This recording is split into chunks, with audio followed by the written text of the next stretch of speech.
creating with 5 kilograms of air dry clay. How big of a dish can I make out of air dry clay? That is the question. Here I have the 5 kilograms. I'll attempt to use it all, so make sure you watch till the end. In my last video, I made a dish which was about 2.5 kilograms, and I'm going to use twice as much of that today to see what we can make. I love a challenge, so here I am about to need 5 kilograms of air dry clay together. Yes, you can buy bigger packs of air dry clay, but I love this Das brand, and thank you to Das for sponsoring today's video. I'm going to make this into an even bigger dish than last time, and it really does make you wonder how this air dry clay will hold up being so big. Again, I have a piece of fabric so that I can roll out on this and help me lift it later. I have a template, and then better than last time, I have a giant ball, and I'm going to use that to help me create this air dry clay piece.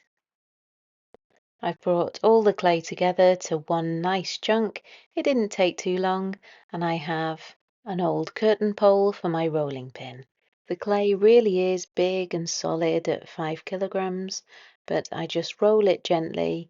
I keep turning it, keep smoothing it until it becomes that big piece of clay that I need, the big flat piece of clay.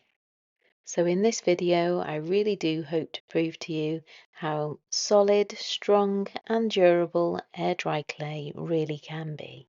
I've rolled this to about 10 millimeters in thickness, and the template that I have here is actually the one I used for the last video, so I want to go much bigger than this. So I'm taking a second piece of my paper and I'm going to make yet another template, just a round template that's really easy to cut. Fold a square in half 3 times, and then from the point I create an arc and cut this out to make my new round template.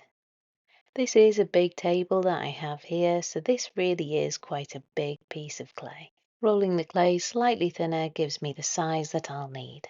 I'm really wondering what you're thinking right now, and am I going to be able to make this into as big a dish as I would like out of air dry clay? If you're doing something like this, always make sure you have a surface underneath that you don't mind cutting against. And I'm using a blunt table knife, so there's nothing sharp here, but make sure you're not pressing into something like your good table. Looking good so far, and I'm happy with this. Just smoothing everything out as the clay is still lovely and smooth and soft, and just smoothing out those edges. And yes, this is what I'm going to be using to mold my clay over. Now it would be quite nice to be able to get the clay central over this ball. It's just an exercise ball that we had in the garage. Should I be nervous here? I think so, but I think with a bit of confidence and being able to use this fabric to be able to really lift up the clay, without that I feel my hands would go through it.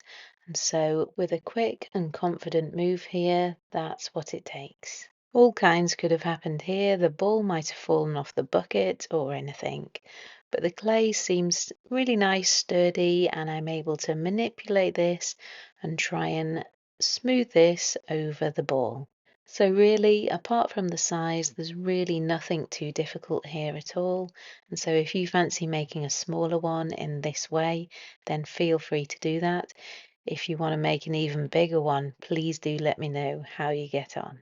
If you are enjoying my videos, please do subscribe and hit the bell button. I really do love making these videos for you to watch, and if you have any comments or suggestions, please do comment below. The underside of the clay has some creases in, so I'm taking some air dry clay slip and my knife, and I'm simply smoothing over the clay like this, and it really is amazing. It kind of fills the cracks, a bit of a filler, and it smooths everything out lovely. I used to smooth things like this out with just a bit of water on my fingers, but more recently I've been doing it this way with the air dry clay slip, and I really do love it. It works a treat. Because this is a bigger bowl, it also needs a nice base, so I'm going to make this with some of the leftover clay. This is the amount of leftover clay from around the rim of the circle. I really should have reached for another packet of air dry clay, but as always, I love to challenge myself. And it seems as though I'm making a very tiny base for a very big dish. So let's see what happens there too. But I do recommend get a bit more clay, roll a longer piece, and then you'll have a more stable base. But I like the look of this. I'd like to see how it works. And so I'm measuring it equally so that it's in the very center. At least I can do that. And then using the score and slip method, I just add some scoring and I add some of the air dry clay slip again. Place the two sides together, add some pressure, and then we're going to blend and smooth these together so that they become one piece.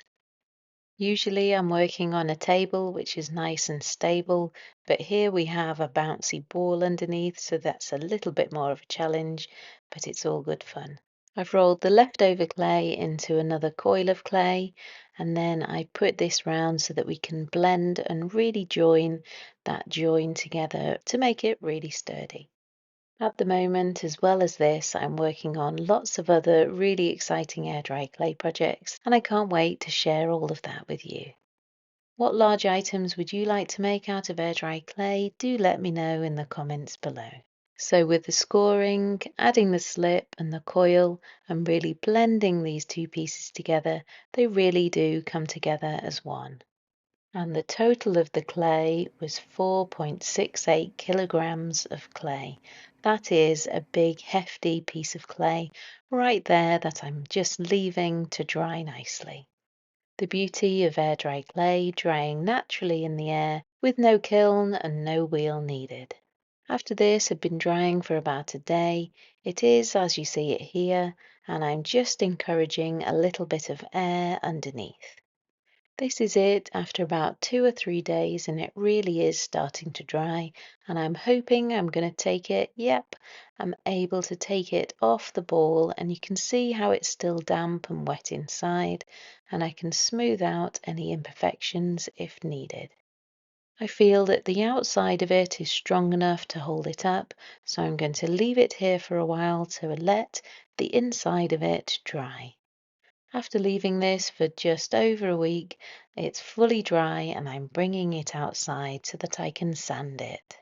It feels strong, sturdy and robust, and I have no qualms over lifting it. It really does feel lovely. There are some marks inside from the rings of the ball, but I'm really not going to worry about these. I just do a bit of sanding. Then comes the fun part, the painting. So with this one, I'm going to give it a full coat of white acrylic paint inside and out. I like to add a little bit of water to the acrylic paint. That way it really smooths and blends on so easily. It also gives it chance to really soak in and adhere to the air dry clay. I then gave it a second coat as well, just to make sure. I fancy creating a really bold and big pattern on this, so I'm doing some kind of petal shapes, but I just want a nice contemporary feel to this.